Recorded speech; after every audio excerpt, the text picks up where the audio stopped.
Hey there everybody, welcome back into the kitchen here at Clean Valley Farms. Today we are pickling that little harvest of beets from the other day, and I figured I'd bring you along with me. Now, I tried this once already this year, but as it turns out, you need to cook your beets a little bit first, so I'm not quite sure how those first ones are going to taste. A little crunchy perhaps. Anyway, so we're going to do this properly today, and hopefully catch it on video, and if I screw it up, well, we'll catch that on video too. Alright, let's get started. So here we have some 1.5 pounds, give or take, of beetroots that we harvested out of the garden. Shocks has taken the tips and tails off of these for me for the most part, and the greens are in the compost and or eaten or whatever's going to happen to them. So now I need to quickly wash these and throw them in some boiling water. Alright, so I've got these beets sitting in some on its way to boiling water. I will check back on these after I do a quick battleground on my hunter, and we'll see if it's time to play. Well, that was painfully quick. I don't even know why I played the horde anymore. Let's check on those beets, alright? Well, I guess no matter how cooked they are, they're more cooked than the last time I tried this. So we're just going to carry on from here. I'm going to transfer them from the boiling-ish water into our storage container. Alright, so I guess the next step is I need to peel these things. So now we're going to take the last of the tops and tails off of here, cast them aside, and start gently peeling our incredibly warm beets.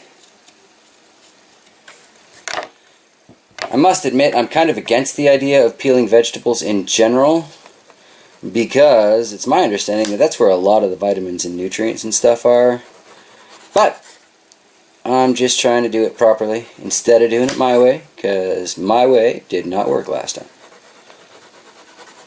We'll get back when this is done, and we got a pile of sliced up beets. Alright, well, you've got to love any task that leaves you looking like an axe murderer. I tell you, my hands were messy. But here we go. Now it's time to start assembling our brine, and then I guess we boil these in that for a little while.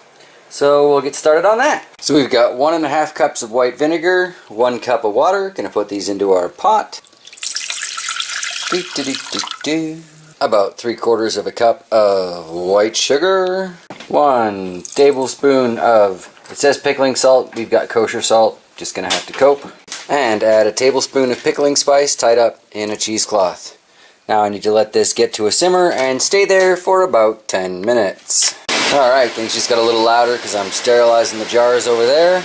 Now apparently I'm supposed to add my beets to this and return it to a boil, but I don't want to splash my brine everywhere, so I'm going to do that with a spoon.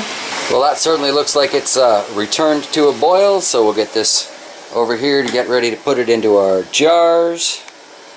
Move these carrots off to the side here. Alright, so vinegar going up my nose here. Canning's always fun. Let's try and fill these up.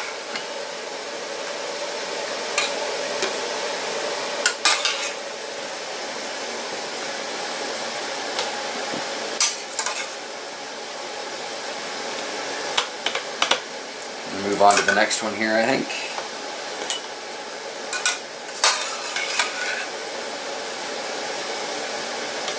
And now we just need to fill this back up with our liquid, leaving, it says about 1/2 inch of headspace at the top. I'm just hoping I've got enough to fill up both of these jars, because we muddled with the recipe a little bit. Because we didn't have the 5 pounds of beets or whatever it called for initially. Now it's time to put the lids on these and process them in boiling water for 35 minutes apparently. So I learned last time to try and balance these things on the handles, because you don't want everything splashing in because you didn't balance your canning. And it's only 2 jars, but it's only just the 2 of us, so that is just fine. Down she goes. Time to start all those bubbles that make me so nervous but are an essential part of the canning process. Alright, 35 minutes in boiling water. Alright, so 35 minutes in the boiling canner later, we pull these out, let them sit on the table. Well, that's a good sign, still steaming, and the one on the left already popped. Well, as with most pickled stuff, I really won't get to find out how these taste for another month or so. But still, yay! Now, normally at this point in the video, I'd be tasting something, but like I said, with the pickling and the canning, I gotta wait a month or so. So here's to hoping this worked out. If you know of any reason why it won't have worked out, let me know in the comments below. Or if you've got anything you do to make your beets extra special when you do your canning, again, let me know in the comments below. Alright everybody, thank you so much for joining me here in the kitchen today. I hope you have an absolutely fantastic day from here on out. Take care.